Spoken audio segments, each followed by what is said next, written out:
Bienvenue sur Agora. Un voyage fascinant à travers le concept du temps vous attend. Dans cette vidéo, nous plongerons dans son énigmatique univers, remettant en question son existence même. Avant d'entrer dans le vif du sujet, nous essaierons d'éclaircir sa notion. Ensuite, nous aborderons pourquoi il n'est qu'une illusion. Enfin, nous conclurons cette incroyable aventure en abordant les deux perspectives diamétralement opposées qui s'affrontent quant à la réalité de cette dimension temporelle. Ne perdez pas une seconde de plus et embarquez dès maintenant dans cette quête passionnante. Que peut-on comprendre par le temps? Tout le monde est familier avec le concept du temps, mais sa définition et sa compréhension sont complexes. Les différentes disciplines telles que la science, la philosophie, la religion et les arts en donnent des interprétations diverses, mais le système de mesure est relativement cohérent. Les horloges se basent sur les unités de secondes, de minutes et d'heures. La seconde, unité de temps internationale moderne, est définie par la transition électronique de l'atome de césium. Mais quelle est précisément la nature du temps? En effet, les physiciens décrivent le temps comme la progression des événements allant du passé au présent et se dirigeant vers le futur. Fondamentalement, si un système est invariable,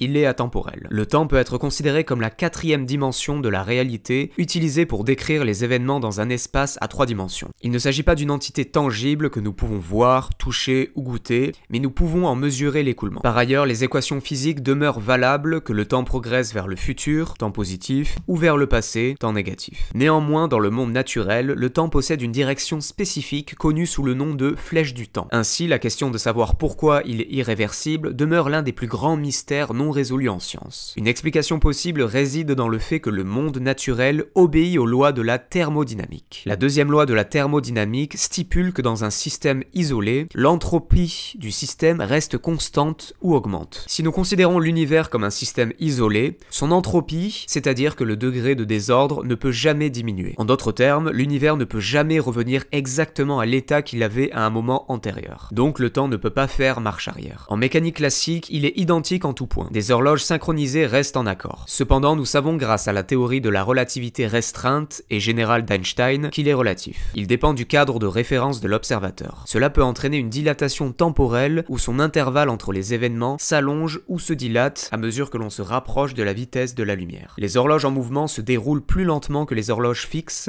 et cet effet s'intensifie à mesure que l'horloge en mouvement se rapproche de la vitesse de la lumière. Les horloges présentes à bord de G ou en orbite enregistrent le temps plus lentement que celles sur Terre, les particules de muons se désintègrent plus lentement lorsqu'elles tombent et l'expérience de Michelson-Morley a confirmé la contraction de la longueur et la dilatation du temps. Abordons maintenant la notion de voyage temporel. En effet, voyager dans le temps implique de se déplacer vers différents moments du passé ou du futur de manière similaire à se déplacer dans l'espace. Ce phénomène de sauter dans le temps se produit naturellement comme le font les astronautes de la station spatiale internationale lorsqu'ils retournent sur Terre en raison de la différence de mouvement entre la Terre et la station. Mais le concept de voyager dans le temps soulève des problèmes, notamment celui de la causalité ou de la relation de cause à effet. Remonter dans le temps pourrait entraîner des paradoxes temporels tels que le célèbre paradoxe du grand-père. Selon ce paradoxe, si vous voyagez dans le temps et tuez votre grand-père avant la naissance de vos parents, vous pourriez empêcher votre propre existence. De nombreux physiciens pensent que voyager dans le passé est impossible, mais des solutions ont été proposées pour résoudre les paradoxes temporels comme le voyage entre des univers parallèles ou des points de divergence. En ce qui concerne l'univers lui-même, le temps a eu un commencement il y a environ 13,799 milliards d'années avec le Big Bang. Nous pouvons détecter le rayonnement de fond cosmique du Big Bang sous la forme de micro-ondes, mais il n'y a pas de rayonnement antérieur. Un argument en faveur de l'origine du temps est que si le temps s'étendait indéfiniment, le ciel nocturne serait illuminé par la lumière d'étoiles de plus en plus anciennes. Quant à savoir si le temps prendra fin, la réponse demeure inconnue. Si l'univers continue à s'étendre indéfiniment, le temps se poursuivra. En revanche, si un nouveau Big Bang se produit, notre ligne temporelle actuelle prendra fin et une nouvelle commencera. Les expériences en physique des particules ont révélé l'émergence de particules aléatoires à partir du vide, ce qui rend peu probable que l'univers devienne statique ou intemporel. Seul l'avenir nous révélera la réponse à cette question. Le temps est une illusion, il est illusoire depuis toujours et le sera à jamais. Le temps n'existe pas réellement. Il n'a jamais existé et n'existera jamais car il est une illusion. Tout est présent dans l'instant présent, et c'est un principe fondamental de l'univers que de nombreux scientifiques tentent toujours de comprendre. Il n'y a pas vraiment d'existence, et la théorie quantique en est la preuve. En effet, il y a des choses qui sont plus proches de vous dans le temps, et il y a d'autres qui sont plus éloignées, tout comme il y a des choses qui sont proches ou lointaines dans l'espace. Cependant,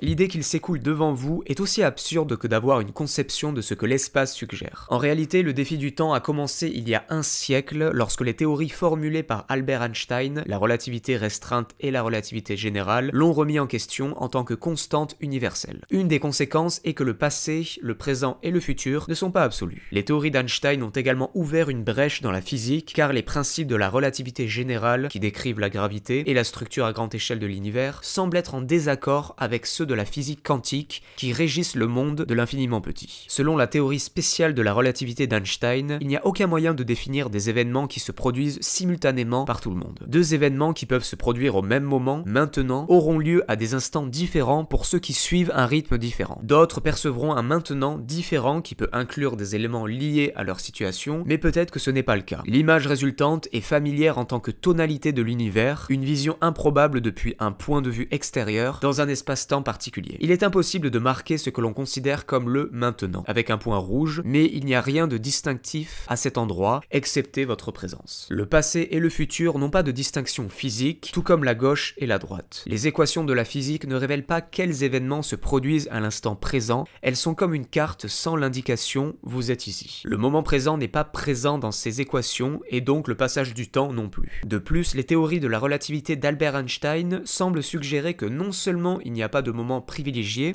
mais tous les instants sont tout aussi réels. Il y a 40 ans, le célèbre physicien John Wheeler, alors à Princeton, et feu Bryce DeWitt, alors à l'université de Caroline du Nord, ont élaboré une équation extraordinaire qui offre une possible unification de la réalité et de la mécanique quantique. Toutefois, l'équation de Wheeler-DeWitt a toujours été sujette à controverse. Carlo Rovelu, physicien à l'université de la Méditerranée à Marseille, déclare « On constate que le temps disparaît de l'équation de Wheeler-DeWitt. C'est un problème qui a suscité l'intérêt de nombreux théoriciens. Il se peut que la meilleure façon de concevoir la réalité quantique soit de renoncer à la notion de temps, et que la description fondamentale de l'univers soit intemporelle. Il est possible qu'une meilleure compréhension de la conscience nous permettra de mieux appréhender le temps. En effet, la conscience est l'aspect informe, le champ invisible d'énergie de la dimension infinie, la base de toute existence indépendamment du temps, de l'espace et de l'endroit avec lequel elle est indépendante, mais également présente et graduellement intégrée. Elle englobe toute existence au-delà de toute limite, dimension ou temps, et enregistre tous les événements, même les plus minuscules, tels une pensée éphémère. La relation entre le temps et la conscience, telle que perçue par l'humanité, est limitée,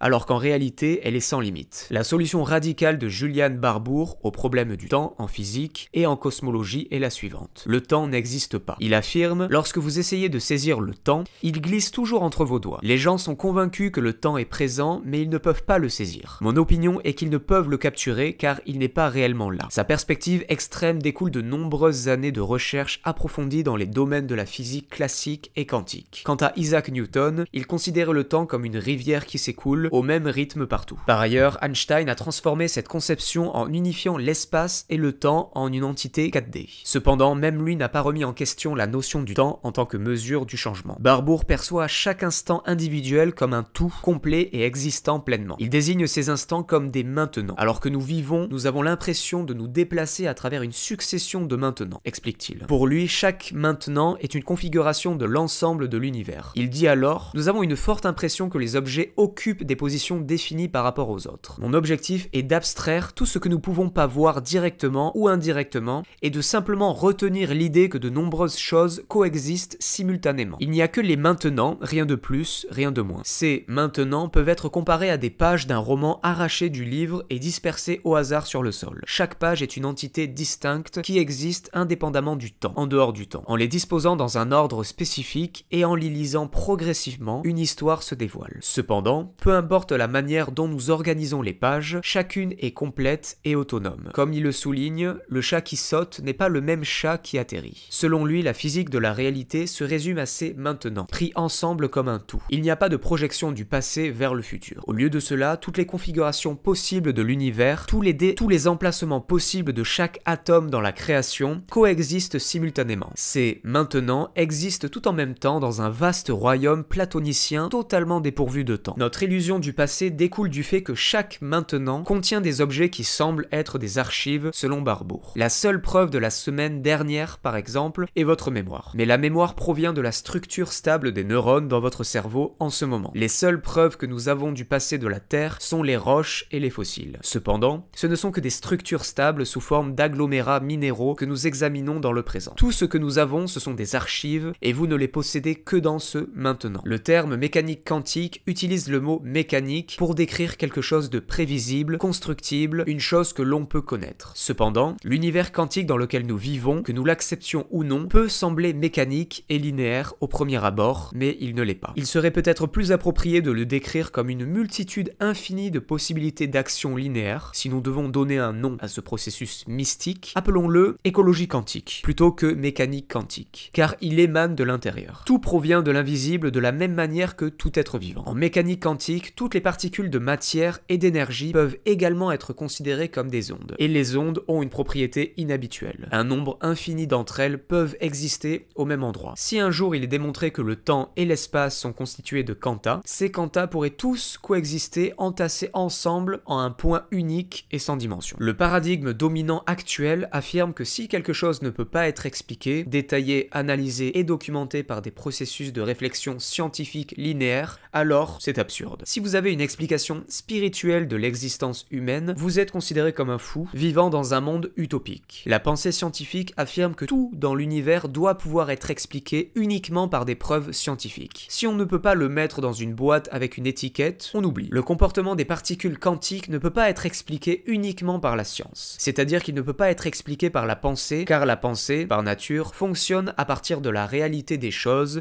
qui peuvent être décomposées en petites informations et expliquées de manière mécanique et linéaire. Pour prendre conscience des limites de cette mentalité imparfaite, il est essentiel d'accepter que nous vivons dans un monde relatif où, au niveau de la conscience, nous interagissons de manière linéaire avec d'autres êtres humains et le reste de l'univers. C'est la nature de l'esprit. Pour trouver les réponses, nous devons aller au-delà de l'esprit. Selon la physique, votre vie est décrite par une série de facettes de votre être. Vous, en tant que nourrisson, vous, en fonction de ce que vous avez mangé au petit déjeuner ce matin, vous, en relation avec le commencement de la lecture de cette phrase, et ainsi de suite. Avec tous vos faits et gestes à leur moment respectif. Nous créons l'illusion et l'écoulement du temps en pensant que le même moi qui a pris son déjeuner ce matin est également celui qui a commencé à lire cette phrase. Alors, est-il réellement nécessaire de pleurer la disparition du temps? Einstein a trouvé du réconfort dans la vision d'un univers intemporel qu'il avait contribué à créer afin de réconforter la famille d'un ami décédé. Maintenant, il a quitté ce monde étrange avec un peu d'avance sur moi. Cela ne signifie rien. Les personnes comme nous, qui croyons à la physique, savons que la distinction entre passé, présent et futur n'est qu'une illusion persistante. Deux perspectives contradictoires s'affrontent quant à la réalité temporelle. La notion du temps demeure aussi énigmatique qu'à l'époque de Platon. Elle constitue le fondement de toutes les énigmes scientifiques, de la cosmologie à la mécanique quantique. Et elle soulève des interrogations sur la nature de la conscience, de la réalité et de notre identité individuelle en tant qu'être pensant. Deux approches divergentes se présentent actuellement. La première, soutenue par de nombreux cosmologistes, est défendue par le physicien italien Carlo Rovelli dans son ouvrage intitulé « Et si le temps n'existait pas ». Il considère le temps comme une dimension mais remet en question notre perception de son écoulement en tant qu'illusion. L'univers est envisagé dans son intégralité comme un tout dont l'histoire est préétablie. Cette vision, empreinte de fatalisme, rappelle celle du siècle des Lumières où le cosmos était perçu comme une immense machine fonctionnant indépendamment de notre existence. Cependant, cette approche ne parvient pas à expliquer pourquoi nous faisons l'expérience subjective d'un passé, d'un présent et d'un futur, c'est-à-dire pourquoi notre conscience perçoit une relation temporelle réelle. Une autre perspective sur le temps émerge de la physique quantique qui est intrinsèquement indéterministe. Dans le monde des particules, l'avenir demeure incertain, offrant de multiples possibilités qui peuvent se réaliser. Ainsi, la physique quantique reconnaît le temps comme un flux, transformant un avenir ouvert en un passé irréversible. Le présent représente l'instant où des choix sont faits. Le physicien américain Lee Smolin, dans son livre La Renaissance du temps, étend cette vision à la cosmologie. Selon lui, le temps est authentique et le monde n'est pas prédestiné, mais plutôt capable de création, d'apprentissage et d'évolution. De plus, notre libre arbitre pourrait être bien plus qu'une simple illusion. Le fait que deux physiciens imminents spécialistes du même domaine, la gravitation quantique, puissent avoir des visions aussi opposées, l'un considérant le temps comme une illusion, l'autre le considérant comme fondamental, témoigne d'une crise d'interprétation et de l'ampleur du mystère qui entoure cette notion, à chacun de choisir la voie qui l'inspire. Nous voilà arrivés à la conclusion de cette vidéo. Nous tenons à exprimer notre profonde gratitude pour votre investissement en regardant cette vidéo dans son intégralité. Si vous avez trouvé le contenu enrichissant et souhaitez soutenir notre travail, nous vous encourageons vivement à vous abonner et à activer la notification en cliquant sur la cloche. Et n'oubliez pas de manifester votre appréciation en laissant un pouce levé pour la vidéo. Encore une fois, nous vous remercions chaleureusement d'avoir suivi cette vidéo jusqu'à la fin et nous espérons vous retrouver bientôt pour d'autres contenus captivants sur Agora.